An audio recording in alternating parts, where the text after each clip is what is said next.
And welcome everyone to the Ring Weekly Vlog. Me, Burf, joined by Jack 13 Morris. And we're in the purple this week.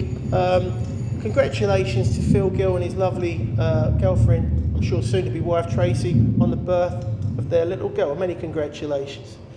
But to business. The weekend.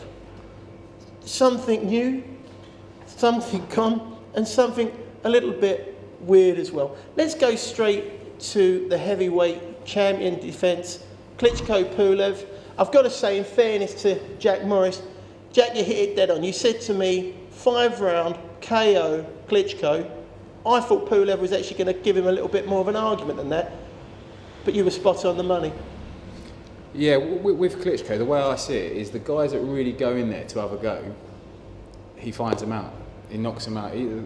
He's a lot better than what people give him credit for. A lot better. If you look at like the likes of David Haye, that kind of made him look a little bit average, although it's one of his best performances, these guys don't want to get involved with him. Pulev wanted to get involved with him, and you see the result.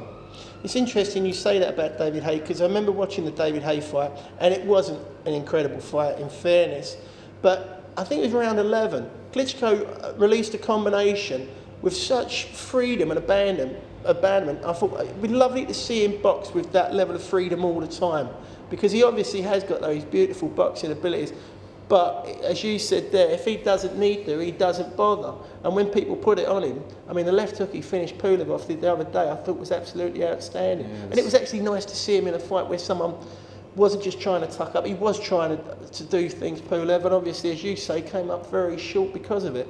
Yeah, he was undefeated, Pulev. A lot of the top guys were kind of thought Pulev was going to do it. I think he was a good athlete. I mean, the thing I liked about Pulev, he looks in good shape. He looked like a good athlete. And obviously, when you look back at Vlad's career, he has had a bit of trouble when people have put it on him a little bit. But I think maybe those days have gone because he's obviously come on as a fighter and the experiences he's had. That's exactly it. The intelligence of the guy. I don't think he'd be caught out with the same thing twice. He's one of them. He's kind of. I think Pulev's a great fighter. But if you look at Vladimir, people have got to actually say now that he's got to be one of the best heavyweights of all time. I know he's not been in the best era, but he does things with ease, and he's finishing job. Yeah, I know, it's very unfair to judge people on that, isn't it? Because no one goes on about Joe Louis, but Joe Louis didn't fight in a great era, but people still think of him, or didn't have great competition anyway through his career. Let's go on to another fight. Matt Macklin against the Argentinian kid, whose name Highland, Sebastian Highland. What were your thoughts about that? Yeah, I, from the start, although he was a bit more busy, this Highland, I thought Macklin didn't really look himself in the first bell. He was throwing like quite big shots early, but it was all on the back foot. There was something that wasn't right to me. I know that people might say, it's one fight too many, possibly. I don't know how his training camp went, but there was a lack of energy in everything that he seemed to do that night. Yeah, I think you're right. Also, I mean, it comes back to, I know it's very easy to get a lot of haters in boxing, you see it all the time. But again, the brother there in the corner, I didn't feel that there was if it was me and I was in that corner, the first thing I'd have said by round 2, round 3, I hope I would have turned around and said is, we've got to stop this kid from fighting a little bit. We need to make this boring for a couple of rounds. You know what I mean? It was going out. It was out the gate. It was pretty full on. It was a hard pace for a kid like Macklin, who's had a lot of hard fights to maintain. I didn't think that the other kid, Highland, looked particularly amazing, but he was just non-stop. And I think that when you've got that kind of torrent coming at you, first things first, stop the torrent, and then try and build yourself into the fight a little bit. And it was quite sad, wasn't it, to see Macklin, who's been as brave as a lion, go out like that, really. Yeah, I think, like he said, the shot was just down to tiredness. I think this guy kind of put a pace on that on the night he couldn't deal with. I don't know whether age has caught up with him or, like I said, one fight too many. But you can look at the Jamie Moore fight, I mean, all those years ago, and say, even in that fight, he was still full on, still going for it. And he does have a habit, when he's caught up in fights like that, of being burnt eventually. Jamie Moore, obviously Golovkin, I know Golovkin's a great fighter, but nonetheless, the minute someone can stick with him and go really hard, he does seem to struggle in that environment. And not unfair, but his opportunity to be the world champion was obviously disturbed in a fight that he won. Yeah, he won that fight. I mean, yeah, he's. I think when you look at Macklin, he's a world class, or was a world class fighter that never won a world title. Yeah. But he'll always be, remembered as a tough, entertaining fighter. Yeah, for sure. Very honest, I think. And then just to wrap up the Irish show, we had Spike O'Sullivan, who's was fighting the kid Anthony Fitzgerald. Now, I like O'Sullivan. I think he's a very good fighter. I remember watching him on the undercard of Hey Chisora against Matty Hall.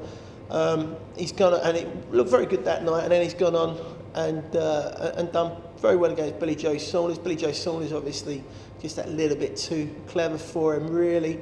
What was your take on that fight, seeing as the Fitzgerald lad came in at 11 stone 3 and Spike came in at 11 stone 9.5? There seemed to be quite a big disparity. I wonder what that fight was made at. Yeah. Well, you had one guy who was like bursting out of his skin with muscle, and the other guy who still looked pretty saggy at 11 stone. I've got to say, had that kind of, you're right, does a lot of miles on the road, soft look. Yes, if you get what I mean. Not powerful, very old-fashioned training. Yeah. And sure enough, he walked in. Yeah, he looked up for it. Give him that. Do you know something? I was thinking, I've not seen a fighter look that confident about spanking the living daylights out of someone since Mike Tyson climbed in the ring against Michael Spinks. You know, when you see a fighter and they walk in, you can see that they've just absolutely no fear. They've got no worries. They're going to absolutely destroy.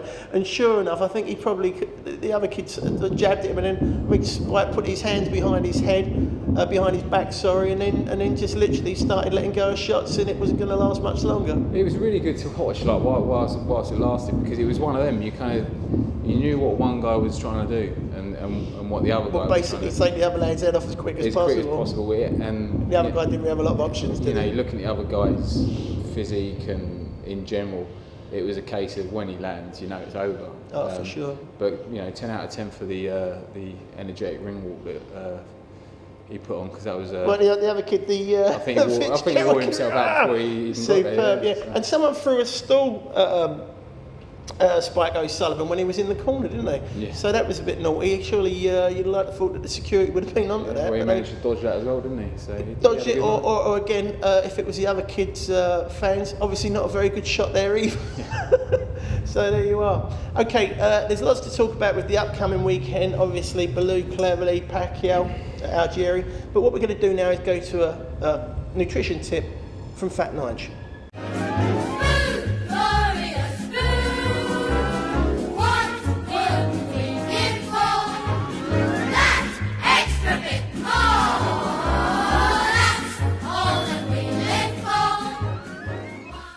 Protein. Protein-only diets. Are they a sensible option for the training athlete?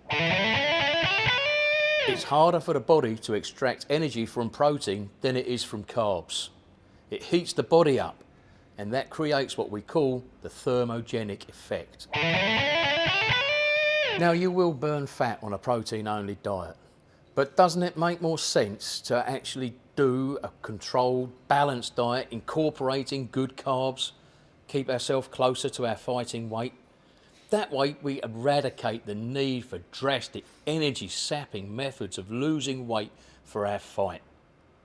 Remember, fight strong, not wrong. I'm Fat Nige. Fat Nige, you've got a nutrition tip from Fat Nige.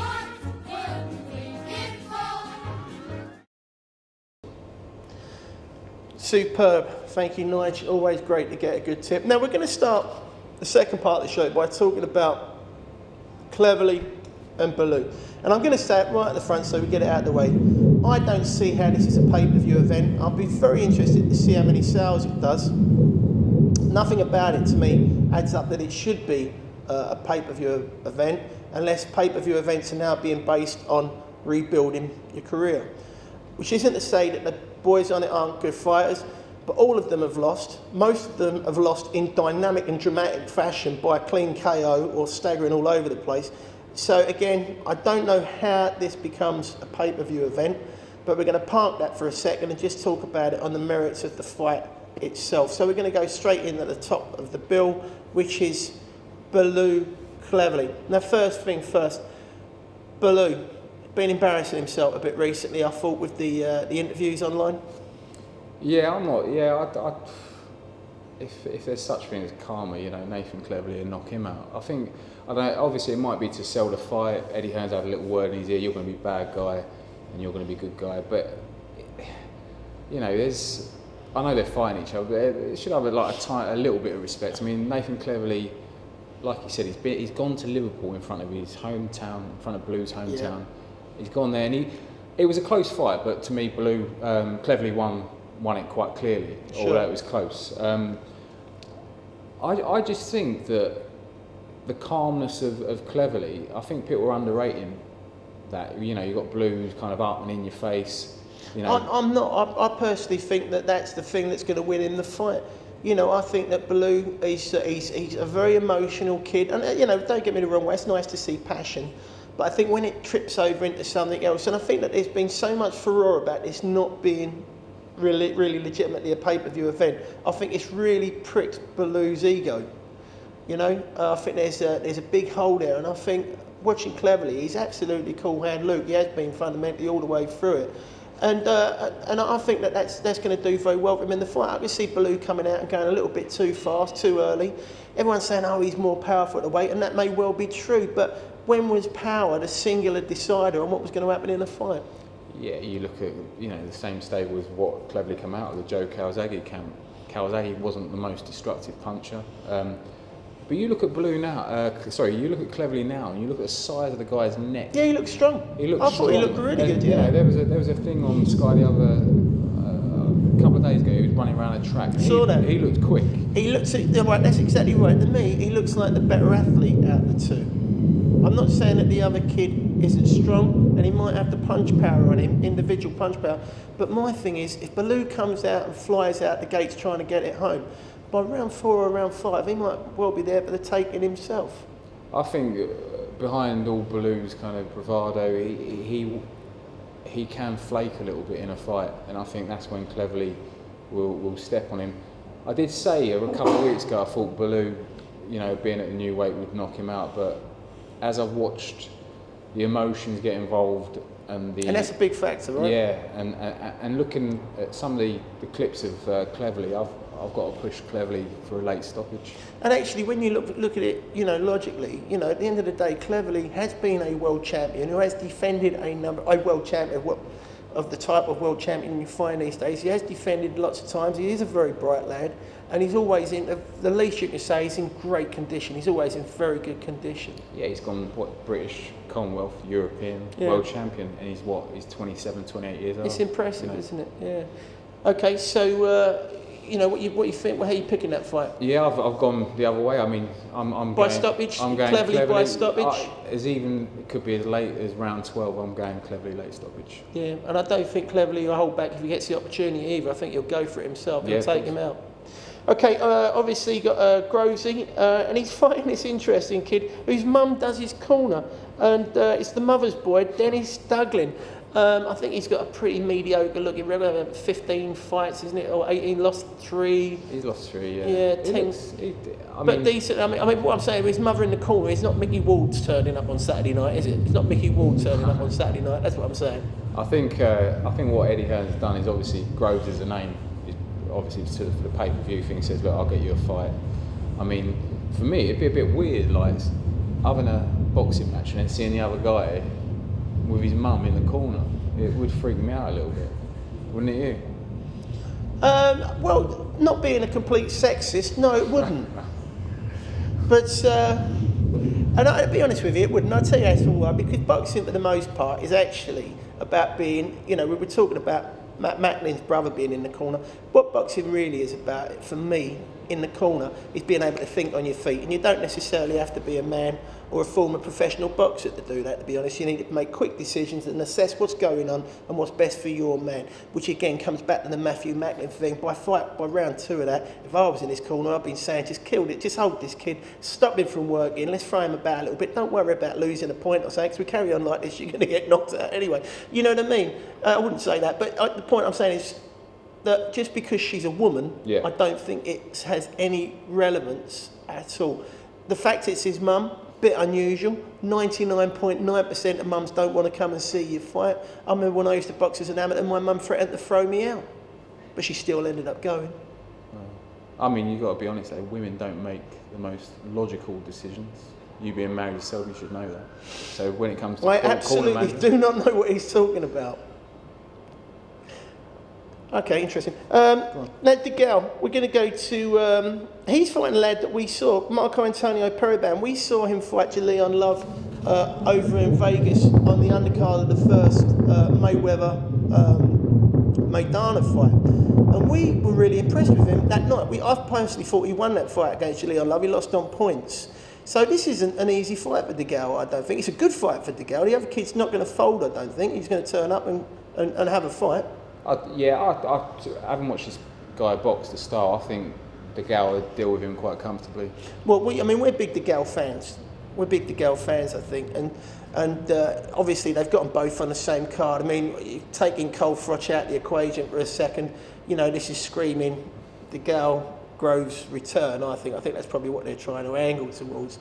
But I disagree. I think this kid could give DeGale a few bit of a run for his money. I mean, don't get me wrong. I think out of the lot of them, DeGale's the best one of the lot, and I include Froch in that. Not because Froch is a great fighter, but to me, DeGale's all wrong for him anyway. Especially at this point in his career, where Froch must be thinking, do you know something? Seen that, done that. I want to fight in Las Vegas one more time and call it a day.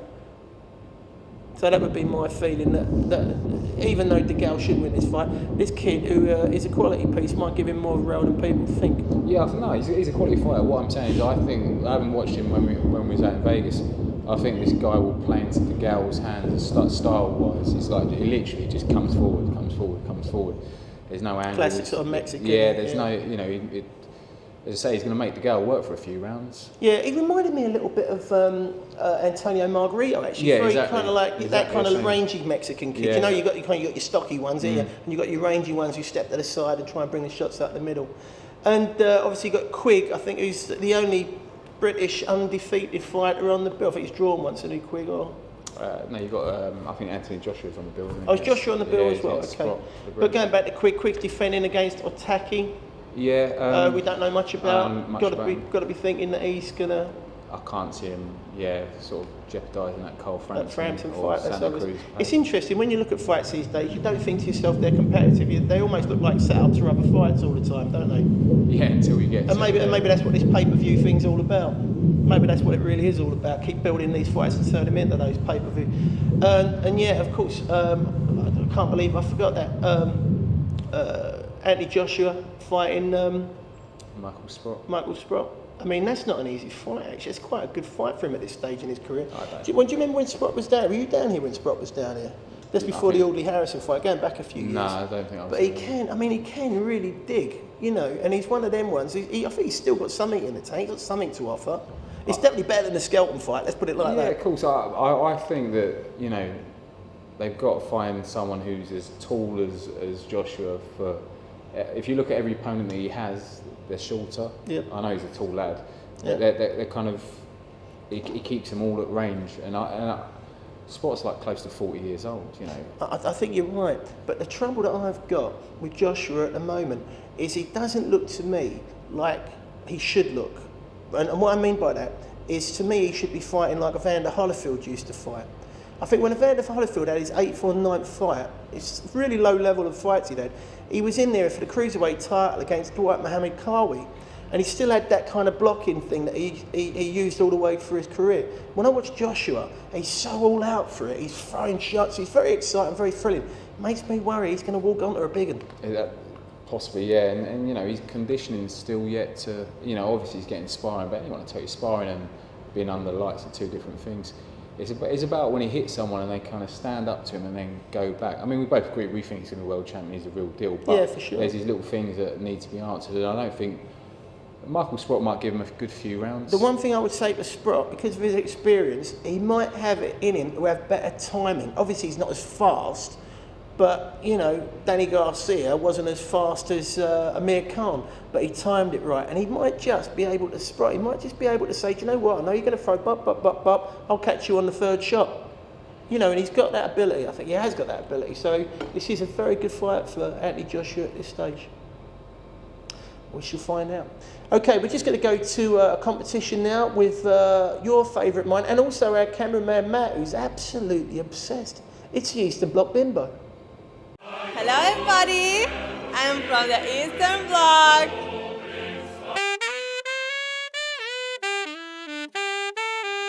This week's competition winner will win this classic ring t-shirt. It's got official ring logo on the back. It looks great on, but you're not the man. It looks even better off.